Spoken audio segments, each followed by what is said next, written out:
नमस्कार। Movement for secular democracy secular लोकशाही आंदोलन की वीकली मीटिंग में सबका स्वागत है। ऐसे तो बहुत सारे टॉपिक्स पूरे देश में एक वीक में होते हैं कि उसका डिस्कशन करने की सबको इच्छा होती है, पर आज जो हम डिस्कस करने वाले हैं वो एक बहुत इम्पोर्टेंट वर्डिक्ट सुप्रीम कोर्ट ने सुनाया था।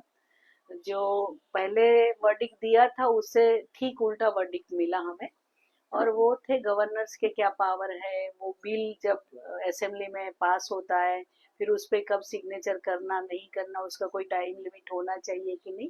ऐसे काफ़ी कॉम्प्लेक्स कॉन्स्टिट्यूशनल इश्यूज की बात की, और उसमें सुप्रीम कोर्ट ने जो वर्डिक्ट दिया था उसको बदला गया।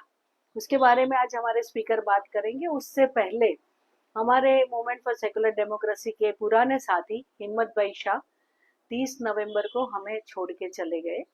और हिम्मत भाई शाह का पहचान सबको अलग अलग रूप में है, पर मुझे याद है कि यहाँ दूसरी जो चेयर है उसमें बैठने वाले हिम्मत भाई पीपल्स बुक हाउस से शुरू से जुड़े हुए थे, और हमारी जो जनरेशन है वो पीपल्स बुक हाउस में से काफ़ी किताबें, खास करके सोवियत पब्लिकेशंस लेती थी। अच्छे बहुत सफाईदार प्रिंटिंग, सफाईदार उसका प्रेजेंटेशन के साथ।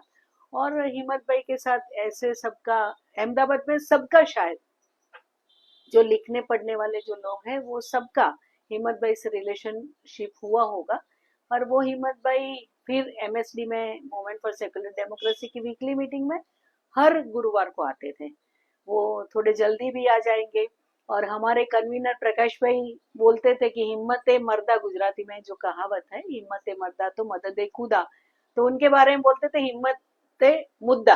मतलब उनके पास हर बार कोई ना कोई पॉइंट्स रहेंगे, वो स्पीकर बोल लेंगे, वो लिखेंगे, फिर अपना हाथ ये करेंगे और फिर अपने पॉइंट्स रखेंगे। तो प्रकाश भाई उनको हिम्मत मुद्दा करके बुलाते थे कि आज अभी ये बात होगी। तो हिम्मत भाई ऐसे थे बहुत लाइव। बहुत 1-2 साल ऐसे रहे उनके कि वो नहीं आ पा रहे थे उनकी खराब तबीयत के कारण, पर जब भी वो आते थे तो पूरा एटमॉस्फेयर लाइव हो जाता था। और उनका जो बात करने का ढंग भी था बहुत ही सोबर, और बहुत ही डेमोक्रेटिकली बात को रखते थे। और उनका जो कंसर्न था पूरे सोसाइटी को लेके, हर कोई सवाल को लेके, वो एक कंसर्न सिटीजन के रूप में हमने उनको समझा है, सुना है और पहचाना है। तो हिम्मत भाई 2 साल से नहीं आ पा रहे थे, हम सब उनको मिस भी कर रहे थे। वो पता चल रहा था कि उनकी तबीयत अच्छी नहीं है, हमें बहुत बुरा भी लग रहा था कि हिम्मत भाई जैसे एक्टिव पर्सन, उनको घर में रहना, बीमारी में लेटे रहना कितना मुश्किल होता होगा। पर लास्टली बीमारी ने उनको हमारे बीच से उठा लिया। तो हिम्मत भाई की स्मृति में आज हम 1 मिनट पहले मौन रखेंगे, फिर हमारा डिस्कशन की शुरुआत करेंगे। सबको रिक्वेस्ट है हम मौन रखेंगे खड़े होके।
तो आज का डिस्कशन का जो विषय है, मैंने पहले बताया, ऐसे हमारे देश की सुप्रीम कोर्ट का जो वर्डिक्ट है उसके बारे में। और आज जिनको मैसेज हमने भेजा था व्हाट्सएप से, उनका एक सजेशन आया एक सिटीजन का कि जो स्पीकर है उनका इंट्रोडक्शन आप ठीक से दिया करो। अभी हमारे स्पीकर मासूम सन्याल है, वो ऐसे तो फाइनल ईयर के स्टूडेंट है लॉ के, Gandhinagar Gujarat national law university Gandhinagar के स्टूडेंट हैं, और पहले भी हमारे बीच में वो बात रख चुके हैं। और उनका कॉन्स्टिट्यूशनल काफी एक्सपर्टाइज है तो स्टूडेंट पर शायद एक्सपर्टाइज उनका एक्सपर्ट की लेवल पे है, तो अब हमें बार बार उनका मिलता है मौका उनके एक्सपर्टाइज का। तो मासूम सान्याल का और क्या पहचान मैं मतलब ज्यादा दूं, क्योंकि वो बताएंगे तभी समझ जाएंगे सब लोग कि मासूम भाई का कितना एक्सपर्टाइज है विषय में। तो सुप्रीम कोर्ट का जो रिसेंट वर्डिक्ट है गवर्नर्स के पावर को लेके, उसके बारे में वो बात रखेंगे। वो इतने बिजी शेड्यूल में टाइम निकाल के आते हैं, अपना कन्वीनियंट मतलब एमएसडी के टाइम पे कन्वीनियंस करते हैं, उसके लिए उनका धन्यवाद करते हुए उनको रिक्वेस्ट है कि सुप्रीम कोर्ट के वर्डिक्ट के बारे में हमें बताएं। धन्यवाद। Thank you so much Meena man, और आप सभी का बहुत बहुत धन्यवाद कि आपने मुझे इस इश्यू पे बोलने का मौका दिया। हमेशा की तरह कहानी से शुरू करते हैं। मैं अक्सर ये कहता हूँ कि डेमोक्रेसी और कॉन्स्टिट्यूशन और हमारे जो इंस्टीट्यूशंस है in India remind me of a tiger in Belgrade. When NATO bombed Belgrade, the tiger was so traumatized that it began eating away at its own limbs. And essentially, that's the metaphor for democracy and constitution in India today. और ये मैंने पहले भी कहा है। तो तब democracy एक शेर थी, आज डेमोक्रेसी एक बिल्ली है, और कोई ऐसी वैसी आम बिल्ली नहीं है। It's a special cat, Schrodinger's cat. जो लोग फिजिक्स पढ़ते हैं या जिन्हें फिजिक्स में रुचि है उन्हें पता होगा कि एक बहुत फेमस एक्सपेरिमेंट है, it's a thought experiment called Schrodinger's cat, and the experiment is it's actually a quantum physics experiment but it has acquired a philosophical flavour. Experiment ये है कि आप इमेजिन कीजिए एक बक्सा है, उसके अंदर आपने एक बिल्ली को रखा और बिल्ली के पास आपने एक प्लेट में थोड़ा सा जहर रख दिया और आपने उस बक्से को बंद करके कहीं पे रख दिया। अब जब तक आप वो बक्सा खोल के देखते नहीं है तब तक आपको पता नहीं है कि वो बिल्ली जिंदा है या मर गई है। सो दो ही पॉसिबिलिटीज है, या तो वो जिंदा होगी या तो मर गई होगी। जब आप बक्सा खोल के देखेंगे तो आपको कंक्लूसिवली पता चलेगा if the cat is alive और the cat is dead. Until you open the box you don't know. So the cat is both alive and dead, philosophically. Federalism and democracy in India are that cat. Until you open the box, they are both alive and dead. इस decision में supreme court ने वो box खोला और हमें बोला the cat is dead. And like Friedrich Nietzsche said, God is dead and we have killed him. Federalism is dead and they have killed it. तो चलो maybe it's unfair to say कि मार दिया है पर ICU तक तो पहुंचा ही दिया है। So that's the metaphor for today's times. You will understand why I say this. So let's come first to the context in which all of this happened. ये सब वैक्यूम में नहीं हुआ।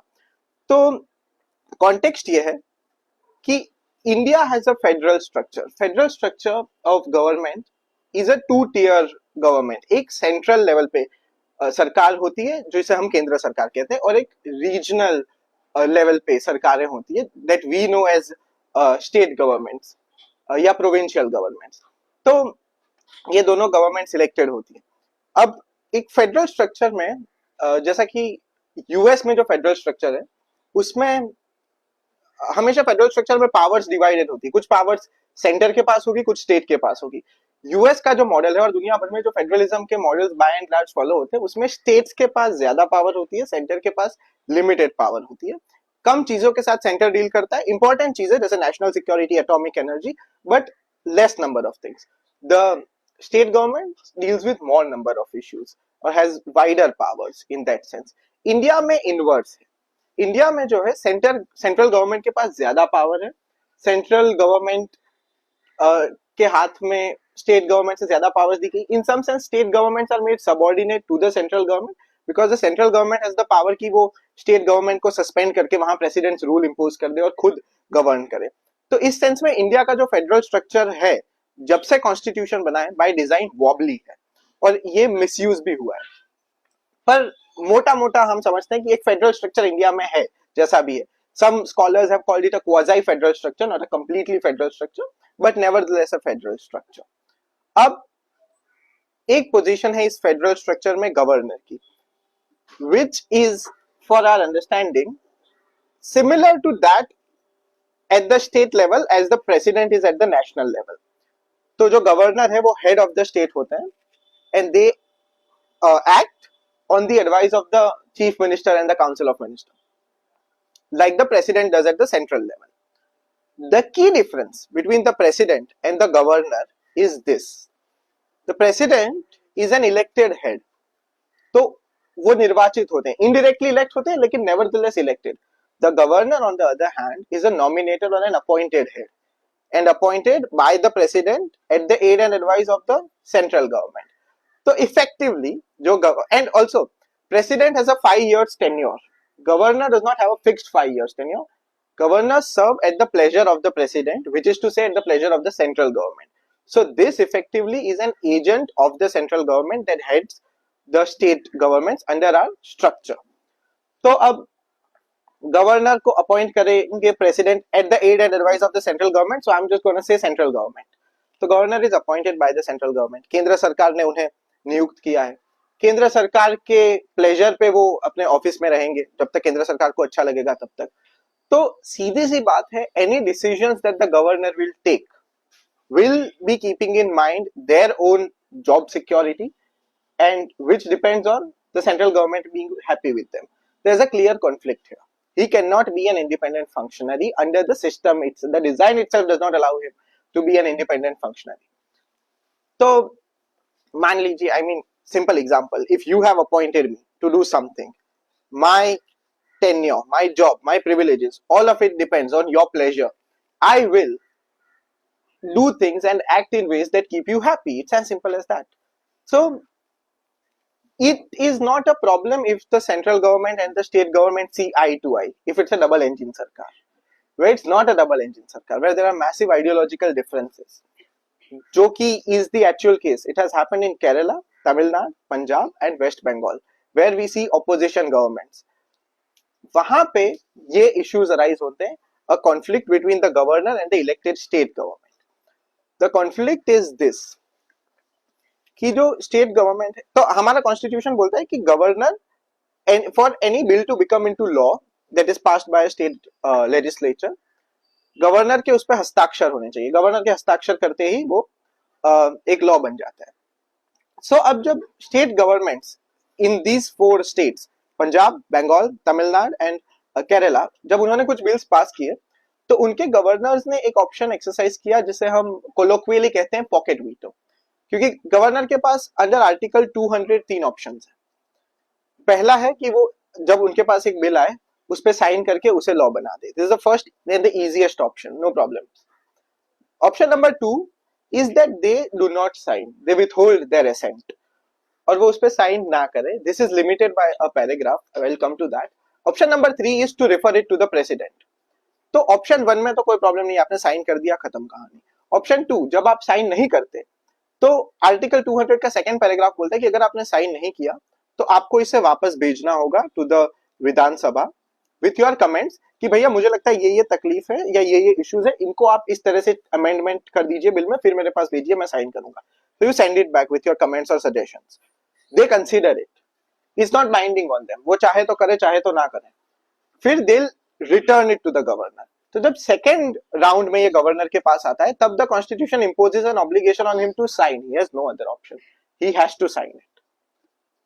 That's the second option. He has withhold assent but then send it back with comments. When received again, whatever form, sign it.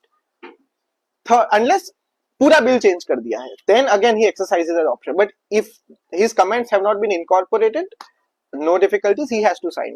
Third option, as I said, he has to send it to the president, which can only happen if bill में ऐसा कुछ है जो high court की power को derogate करता है या डेमोक्रेसी को या कॉन्स्टिट्यूशन के बेसिक स्ट्रक्चर को अफेक्ट करता है. तो it will be sent to the president, who also exercises the same 3 options that the governor does, just that it has to be done by the president because he's the head of the country. तो ये 3 options हैं governor के पास. अब problem क्या है, अगर आपको किसी बिल को लॉ नहीं बनने देना है तो आप क्या करेंगे? आपके पास ये ऑप्शन तो है नहीं कि आप उसे खारिज कर दें. The max you can do is not sign it, but even then you have to send it back with your comments giving reasons why are you not signing it. आप इस पे हस्ताक्षर क्यों नहीं कर रहे? यहां पे कॉन्स्टिट्यूशन में कोई टाइम लाइन नहीं दी है कि आपको कितने टाइम के अंदर ये करना है. तो इन्हें पता है कि अगर एक बार मैंने इसे वापस भेज दिया और ये वापस आया तो मुझे हस्ताक्षर करने ही पड़ेंगे. The simple solution is inaction. आपके पास बिल आया, आप कुछ मत कीजिए, बैठे रहिए और बिल को अपने टेबल पे रहने दीजिए, ना उसे लॉ बनाइए, ना किसी कमेंट्स के साथ वापस भेजिए, ना प्रेसिडेंट को भेजिए. It stays there. This is called pocket veto and it serves your purpose because until you sign the bill does not become into a law. And if you disagree with it, if the central government disagrees with it, or if your ideology disagrees with it, then you will not sign it into law. તો ગુજરાતીમાં એક કહેવત છે કે ઠંડા પાણીએ ખસ નીકળી ગઈ. This is that. So governors have been using this loophole for a while now. और सबसे egregious जो इसका एग्जाम्पल है वो है तमिलनाडु का, जहां पे 10 बिल्स ऐसे हैं जो तकरीबन 5 साल से गवर्नर की ऑफिस में पेंडिंग है. 4 बिल 2020 में भेजे थे, 3-4 बिल 2021 में, एक 22 में, एक 23 में, एक 24 में, ऐसे करके इन टोटल 10 बिल्स ऐसे हैं जो पिछले 5 साल से गवर्नर के पास पेंडिंग है और पास नहीं हुए. ये कॉन्टेक्स्ट था जिसमें पहला केस सुप्रीम कोर्ट में गया था, जिसकी मैम ने बात की कि जो ओवरटर्न बाद में हो गया.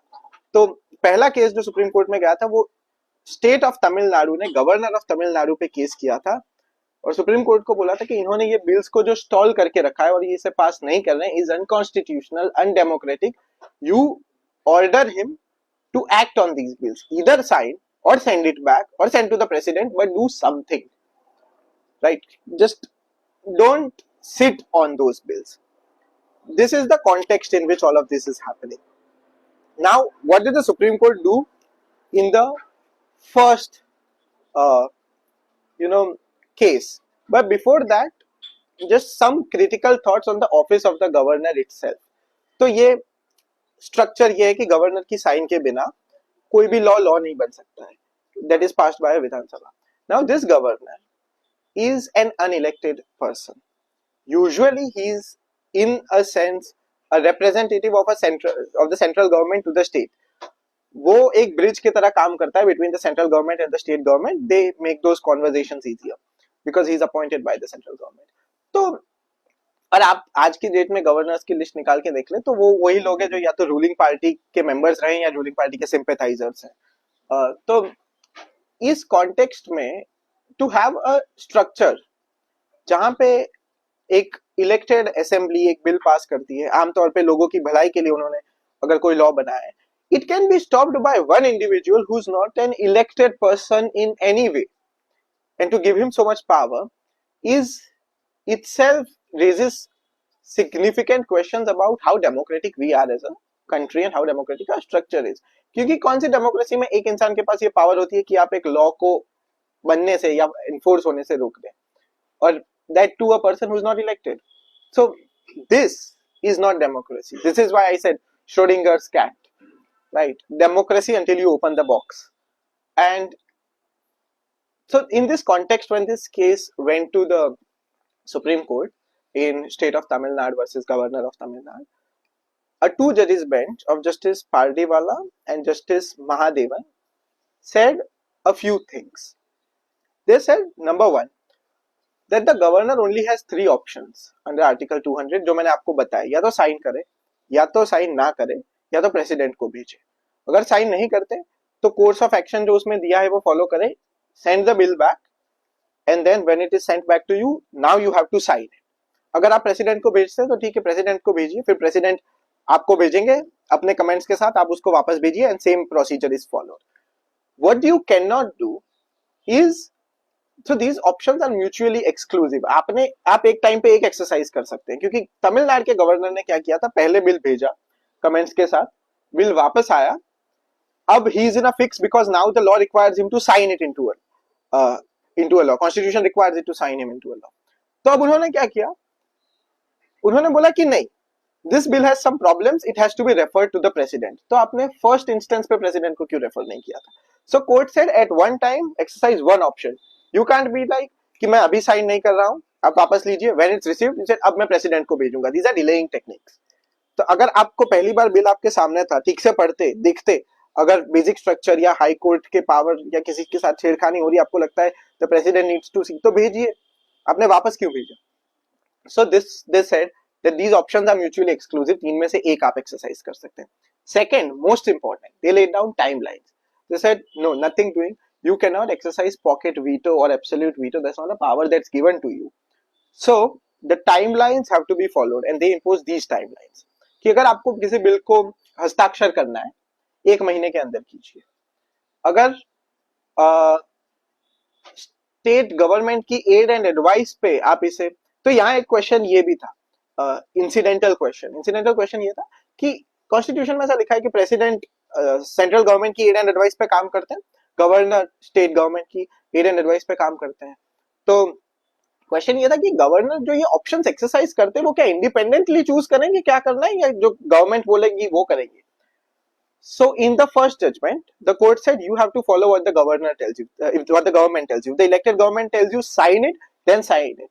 You have limited discretion. आपको लगता है कि कुछ इतना problematic है, तो आप बोलेंगे कि नहीं रुकिए, मैं sign नहीं करूंगा. You reconsider this. Otherwise, if you are told to sign it, follow it, because you are not an elected individual. The government is elected. You are not. So you don't have all that much discretion. This was said in the first judgment. तो उनका discretion limit कर दिया गया था. और timelines ये impose की गई थी, अगर आपको हस्ताक्षर करने 1 महीने में कीजिए. अगर स्टेट गवर्नमेंट खुद आपको बोलती है कि 1 मिनट कुछ एरर हो गया, आप इसे वापस भेजिए, हम रिकंसिडर करके आपको वापस भेजेंगे, तो that you have to do in 1 month. अगर स्टेट गवर्नमेंट ने बोला है आप साइन कीजिए, लेकिन आपको लगता है कि मुझे साइन नहीं करना चाहिए, there are some things that need to be reconsidered, और आप इसे वापस भेजना चाहते हैं, so you have to send it back within 3 months. और अगर आपको प्रेसिडेंट को भेजना है तो भी that is to be done within 3 months. So maximum of 3 months timeline was imposed. अगर ये टाइमलाइन आप फॉलो नहीं करते हैं तो आपके अगेंस्ट आपकी स्टेट गवर्नमेंट कोर्ट आएगी, कोर्ट आप सुप्रीम कोर्ट आपको डायरेक्शन देगा कि आप ये फॉलो कीजिए. This was broadly what was laid down. As regards the 10 bills that were pending, that formed the dispute in this matter, कि ये जो 10 bills हैं उनका क्या, the Supreme Court did something very bold and unprecedented, and it deserves all our appreciation for it. Court ने बोला, so under article 142 the court has the power to do complete justice. It can order anything that it feels will do justice in a particular matter. It's a broad power. Court ने ये कहा कि ये bills 5 साल से pending है, so we exercise our power under article 142 and deem them to have been signed into law.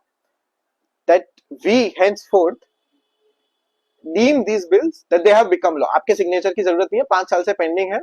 We exercise our power under 142. These bills are henceforth law. So essentially they substituted themselves for the role of the governor, because the governor was not acting. This year, earlier May this year. So this Justice Pardiwala's bench did. They drew massive criticism from the central government and a lot of observers. It is a bit of an overreach of jurisdiction. I personally also feel this is overstepping the boundaries, but well, desperate times require desperate measures. So, but the court deserves our kudos. The court showed amazing spine. यहाँ तक सब ठीक था. It was a win for federalism. यहाँ तक the cat was alive. और जो थोड़ा बहुत हाँ. And yeah, so they opened the box and they said, hey, the cats are alive and we are taking away this poison. We'll not let the cat die. Then the central government acted. Under Article 143, there is a provision which allows the central government to seek advisory opinion of the Supreme Court. So usually Supreme Court जब decide करती है तो it's a dispute. 2 parties अपना case लेके गई और court ने judgement दिया है कि या तो आप सही है या तो आप सही है. एक और जुरिस्डिक्शन होता है कोर्ट के पास, एडवाइजरी जुरिस्डिक्शन, जो सिर्फ सेंट्रल गवर्नमेंट मांग सकती है कि देखिए ये इश्यूज है, हमें समझ नहीं आ रहा लीगल कॉन्सिक्वेंसेस यहाँ क्या है, आप हमें एडवाइस कीजिए so we can act legally. और ऐसे आज तक कोर्ट से 15 एडवाइजरी ओपिनियंस अलग अलग मांगे गए हैं. जब कॉन्स्टिट्यूशनल इश्यूज होते हैं, क्योंकि कॉन्स्टिट्यूशन से supreme court is the final interpreter of the constitution. When the central government feels that something is not clear in the constitution, it will usually ask the court to give it advice that it can or can not follow, but the court has an advisory jurisdiction. तो जब ये judgement आया तो central government ने through the president of India, because only president can ask for advisory opinion of the court, तो central government ने एक 14 questions की लिस्ट भेजी सुप्रीम कोर्ट को और ये बोला कि आप इन क्वेश्चंस पे हमें एडवाइस दीजिए. मैं 14 के 14 क्वेश्चंस नहीं पढ़ूंगा, but broadly they had posed to the supreme court the same questions that were by and large decided in this case. the questions were what are the options that the governor has under article 200, क्या 3 options हैं या 4 options हैं, क्योंकि एक interpretation ये था कि article 200 के अंदर 4 ऑप्शंस है, one is to simply withhold और आप कुछ ना करें because that paragraph is optional, कि आपने विथहोल्ड किया उसके बाद अगर आपका मूड हो तो आप उसे वापस भेज दीजिए, वरना आपने नहीं भी भेजा तो भी चलेगा. This was one interpretation that some people were trying to, people like Harish Salve were trying to suggest. तो वैसे इनके 4 ऑप्शन है, 3 नहीं है. कोर्ट ने उस केस में कंक्लूसिवली बोला था कि 3 ही ऑप्शन है, अगर आपने विथहोल्ड किया तो वापस भेजना है, आपके पास ऐसा कोई ऑप्शन नहीं है कि मैं साइन नहीं करूंगा खत्म, when this bill dies you can not kill a bill like that. तो इस पे again the central government asked the supreme Court कि what are the options of the governor, how are those options to be exercised, can the supreme Court impose timelines on the governor when the constitution does not. Constitution में कोई timelines नहीं है, तो क्या supreme court timelines डाल सकता है? क्या सुप्रीम कोर्ट इस तरह से आर्टिकल 142 में अपनी पावर्स एक्सरसाइज करके बिल्स को डीम कर सकता है कि they have become into law? It's a function of the governor और the president. Can the Supreme Court substitute itself for those functionaries? These were some questions that were posed to the Supreme Court under its advisory jurisdiction. Court has discretion to entertain an advisory jurisdiction का reference. They can say we will not answer this.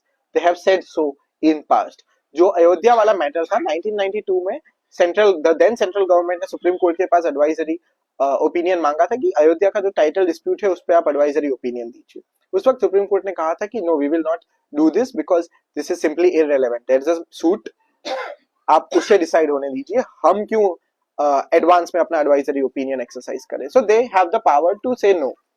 In my opinion this reference should have been turn down because ये already decide हो चुका है, ये question settled है. This is in effect an appeal in disguise that the central government is preferring. Funnily enough, it isn't even a party to the original matter. अगर आपको उस judgement से कुछ प्रॉब्लम है तो आपके पास 2 ऑप्शंस हैं. आप उसका रिव्यू करवाइए, जो पार्टीज उस जजमेंट में हैं वो जाके बोल सकती है कि ये जजमेंट गलत आपने डिसाइड किया, आप इसे रिव्यू कीजिए. अगर कोर्ट को लगता है तो कोर्ट उसे रिव्यू करेगी. एक और ऑप्शन होता है, आप एक क्यूरेटिव पिटीशन डालिए कि ये बहुत ही गलत है, आप कुछ बहुत गलत हो गया, आप इसे ठीक कर दीजिए. These are only 2 options in which a Supreme Court judgment you can get changed. यहाँ पे एक थर्ड ऑप्शन गवर्नमेंट ने एक्सरसाइज किया, सेंट्रल गवर्नमेंट ने, और उन्होंने बोला कि you give us an advisory opinion on these questions which are by the way already decided. So first supreme court को बोलना चाहिए था कि भैया ये डिसाइड हो गया, आप फिर से क्यों लिटिगेट कर रहे हैं इसे, सेम क्वेश्चन हम फिर से क्यों आंसर करें. या तो वो बोल सकते थे कि ठीक है आपको ये क्वेश्चंस है, हम आंसर करते हैं, the answer to them is the same as we had given in this judgment. Supreme Court need not have overturned a judgment entirely in a completely different proceeding and been like given a completely different judgment, a completely different interpretation, which I will come to in a moment. But this is problematic for 2 reasons. एक तो हम में से देखिए, इस देश में सबसे बड़ा अगर कोई लिटिगेंट है तो वो है सेंट्रल गवर्नमेंट, क्योंकि उनके अगेंस्ट सबसे ज्यादा केसेस होते हैं. Every case you will read versus Union of India. तो it is a litigant like all of us, even if it's the biggest litigant. तो एक तो ये फंडामेंटली अनइवन है कि आपके और मेरे पास ये ऑप्शन नहीं है कि हम सुप्रीम कोर्ट का एडवाइजरी ओपिनियन मांग के एक ऐसा जजमेंट जो हमें पसंद नहीं है उसे ओवरटर्न करवा दे. पर सेंट्रल गवर्नमेंट के पास ये ऑप्शन है. Why should the government have this privilege to exercise its powers as an appeal in disguise? Supreme court के जजमेंट्स के अगेंस्ट अपील करने का कहीं ना अपील करने का मैकेनिज्म है, ना हम में से कोई अपील कर सकता है. सेंट्रल गवर्नमेंट को ये पावर क्यों दी जाए? By appealing in disguise. That's one. Number 2, एक मैटर जो ऑलरेडी डिसाइड हो चुका है, जिसमें कुछ कॉन्स्टिट्यूशनल क्वेश्चंस है वो ऑलरेडी सेटल हो चुके हैं, why should it be relitigate? This is not गली क्रिकेट कि ये ट्रायल बॉल थी फिर से खेलिए, right? This is not work like that. But the government nevertheless did it. The Supreme Court allowed it to happen. This is where you put the poison inside the box and now you start killing the cat. तो चलो आपने entertain कर भी लिया. As I said, you could have said these questions have been answered, same answers, but they gave different answers. And so in this second opinion, which is 5 judges, because the constitution says कि आपसे advisory opinion मांगा जाए तो 5 judges की bench उसे answer करेगी. So it's a bigger bench in that sense. 5 जजेस ने यूनानिमसली एक ही वॉइस में इन क्वेश्चंस को ऐसे आंसर किया कि yes there are, good thing is there are 3 options, there are no 4 options, 3 ही ऑप्शन है, अगर आपने एसेंट नहीं दिया तो आपको उसे वापस भेजना ही है, तो दैट्स अ गुड इंटरप्रिटेशन, वहां तक no problem. But then they said we cannot, the Supreme Court cannot impose timelines. These timelines are not given in the Constitution, and we cannot invent timelines. जो Constitution में नहीं दिया गया है वो हम we cannot substitute, because the Constitution does not give any timelines.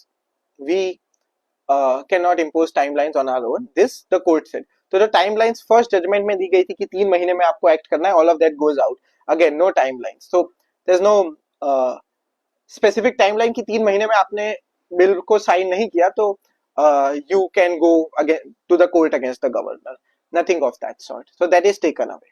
But that's one. Number 2, what is done is they don't clarify whether these options are mutually exclusive. First court ने बोला था कि आप 3 में से एक ही एक्सरसाइज कर सकते हैं, इन्होंने ये क्लैरिफाई नहीं किया. So now even a lawyer is not sure if the options are mutually exclusive or if they are not. In such a situation of ambiguity or confusion, what can happen is the governor can still exercise 2 options. पहले वापस भेजा bill, फिर जब उनके पास वापस आया फिर बोलेंगे कि म्यूचुअली एक्सक्लूसिव नहीं है तो मैं भेज रहा हूँ प्रेसिडेंट के पास, तो फिर से आपको लिटिगेट करना पड़ेगा ये डिटरमाइन करने के लिए कि क्योंकि कोर्ट ने इस केस में ये नहीं बताया कि 3 में से एक ही ऑप्शन एक्सरसाइज कर सकते हैं या मल्टीपल ऑप्शन एक्सरसाइज कर सकते हैं. तो अगर किसी ने कर दिया तो फिर से एक नया केस करना पड़ेगा ये समझने के लिए कि उसके पास पावर्स क्या है, जिसमें कोर्ट देखेगी कि ये 2 केसेस कैसे इंटरप्ले होते हैं, और बहुत कंफ्यूजन क्रिएट होगा, अननेसेसरी एक्सरसाइज है. इससे अच्छा जो फर्स्ट केस में कोर्ट ने बोला था कि म्यूचुअली एक्सक्लूसिव है, लॉ सेटल हो गया था कि आपको 3 में से एक चीजें करनी है, दैट्स इट, उसे कोर्ट ने इस एडवाइजरी ओपिनियन में अनसेटल कर दिया. थर्ड थिंग दे सेड कि court can not substitute itself, there is no concept of deemed assent. तो अगर वो पास नहीं करते हैं तो max you can do is ask them कि आप एक्ट कीजिए.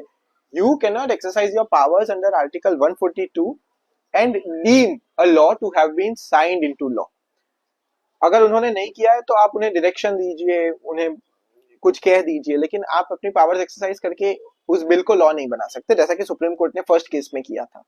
This to some extent is doctrinally correct क्योंकि ये पावर सुप्रीम कोर्ट के पास है नहीं, but there is a context in which all of this was done. तो कोर्ट उस कॉन्टेक्स्ट को पूरा इग्नोर करके वैक्यूम में डिसाइड करता है. अगर ये कॉन्टेक्स्ट नहीं होता कि गवर्नर्स इलेक्टेड गवर्नमेंट के द्वारा पास किए गए बिल्स को जानबूझ के स्टॉल कर रहे हैं या आइडियोलॉजिकल रीजंस की वजह से लॉ बनने से रोक रहे हैं, तो ये जजमेंट जो सुप्रीम कोर्ट ने एडवाइजरी ओपिनियन में दिया है वो सही होता. पर इस कॉन्टेक्स्ट में आपको अकॉर्डिंगली इंटरप्रेट करना था, जो इन्होंने नहीं किया.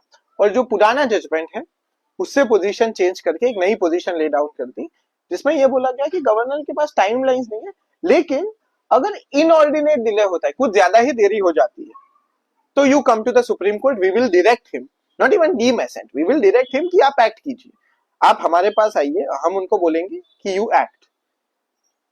तो सेंट्रल गवर्नमेंट भी बोल सकती है ना कि भैया you act, but what if he does not act is the question which the first judgment answered. If he does not act for a long time, we will deem it into law. This power they took away from themselves. Second, they did not lay down timelines, so now he can exercise that pocket veto and he can keep stalling it again and again. First judgment also laid down a clear cut criteria. 3 महीने से ज्यादा हुआ तो आप court जा सकते हैं. Here it says inordinate delay, which अब आपको लग सकता है कि 3 महीने बहुत ज्यादा है, मुझे लग सकता है कि 3 महीने कम है, शायद 6 महीने ज्यादा है, 1 साल ज्यादा है. तो कोई सेटल्ड बेंचमार्क नहीं है कि इतना टाइम बीत गया तो आप गवर्नर को डायरेक्शन देंगे. तो अब सुप्रीम कोर्ट में 17 अलग अलग बेंचेस बैठती हैं, तो जिस बेंच के पास ये मैटर गई उस पे जो जज बैठे हैं उनको लगेगा कि इनऑर्डिनेट डिले है तो वो डायरेक्शन देंगे. तो इसमें यूनिफॉर्मिटी नहीं रह जाती. पहले जो जजमेंट था उसके अंदर एटलीस्ट यूनिफॉर्मिटी रह जाती कि किसी के भी पास जाए, the law is 3 months, so if you have not acted in 3 months we will give you direction. यहाँ पे it becomes a sort of a random game कि जिस बेंच के पास गए उस पे कौन है, उन्हें क्या लगता है, उसके हिसाब से डिसाइड होगा कि गवर्नर के पास क्या डायरेक्शन जाएगी. So it leaves a lot to the discretion of the court, which increases also. It has to be seen in a context. I have always maintained कि सुप्रीम कोर्ट के जो decisions आते हैं उसमें उनका अपना जुडिशियल इंटरेस्ट और उनका अपना इंस्टीट्यूशनल इंटरेस्ट वो लोग आगे रखते हैं। जैसे बेसिक स्ट्रक्चर में उन्होंने रखा है कि हम डिसाइड करेंगे बेसिक स्ट्रक्चर क्या है और हम डिसाइड करेंगे कि केस टू केस बेसिस पे कि कोई कॉन्स्टिट्यूशनल अमेंडमेंट वैलिड है या नहीं। वैसे यहाँ पे कोर्ट ने एसेंशियली क्या किया है, उस सेम ट्रेंड के चलते अपनी पॉलिटिकल पावर को इंक्रीज किया है कि आप हमारे पास आइए, हम डिसाइड करेंगे कब गवर्नर को डायरेक्शन देना है या नहीं। So now an entire electoral exercise, an entire legislative exercise of preparing a bill, making it into law, depends on two unelected institutions, the office of the governor and the Supreme Court. तो हम और आप मिलके एक सरकार चुने, उस सरकार का काम है बिल बनाना, लॉज बनाना। In a democracy an elected government makes laws. उन इलेक्टेड गवर्नमेंट द्वारा बनाए गए laws, do they become laws or not, depend on two unelected institutions, the governor at the first instance, and if he doesn't act, the Supreme Court at the second instance, none of which are elected. This is the democracy. This is the opening of the box, and this is declaring the cat as good as dead, if not already dead. Now, criticisms. Why this judgment is problematic? Number one, doctrinal inconsistency. Their argument is we can't give timelines because the constitution does not give timelines. Does the constitution talk about basic structure? No. Constitution does not have any single article which says कि आप संविधान का जो मूलभूत ढांचा है उसमें परिवर्तन नहीं कर सकते, ऐसा कॉन्स्टिट्यूशन में कहीं नहीं लिखा है। ये 1973 में केशवानंद भारती में सुप्रीम कोर्ट ने खुद इंटरप्रेट किया कि ये तो हो ही नहीं सकता कि आप कॉन्स्टिट्यूशन को इस हद तक बदल दे कि आप उसे रिकॉग्नाइज ही ना कर पाए कि हमारे देश का, भारत का संविधान है। तो कुछ लिमिटेशंस इंप्लाइड होती है, कुछ ऐसी लिमिटेशंस होती है जो शायद लिखी ना गई हो पर वो बाय इम्प्लीकेशन जरूरी है। सिमिलरली हो सकता है टाइमलाइंस कॉन्स्टिट्यूशन में ना लिखी हो, पर इसका मतलब ये थोड़ी कि कोई टाइमलाइन है ही नहीं।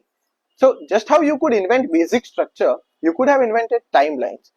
तो the argument कि अरे कॉन्स्टिट्यूशन में नहीं दिया तो हम नहीं कर सकते is incorrect because you have done so in the past and there is no compelling reason why you should not do it here in this especially in this specific political context जहाँ पे an unelected head of the state is stalling elected governments from passing bills, good, bad, ugly, whatever sort of bills. That is for the court to decide. अगर कोई bill गलत है भी और बुरा भी है मान लीजिए, तो आप जाइए कोर्ट में, the power is vested in the court.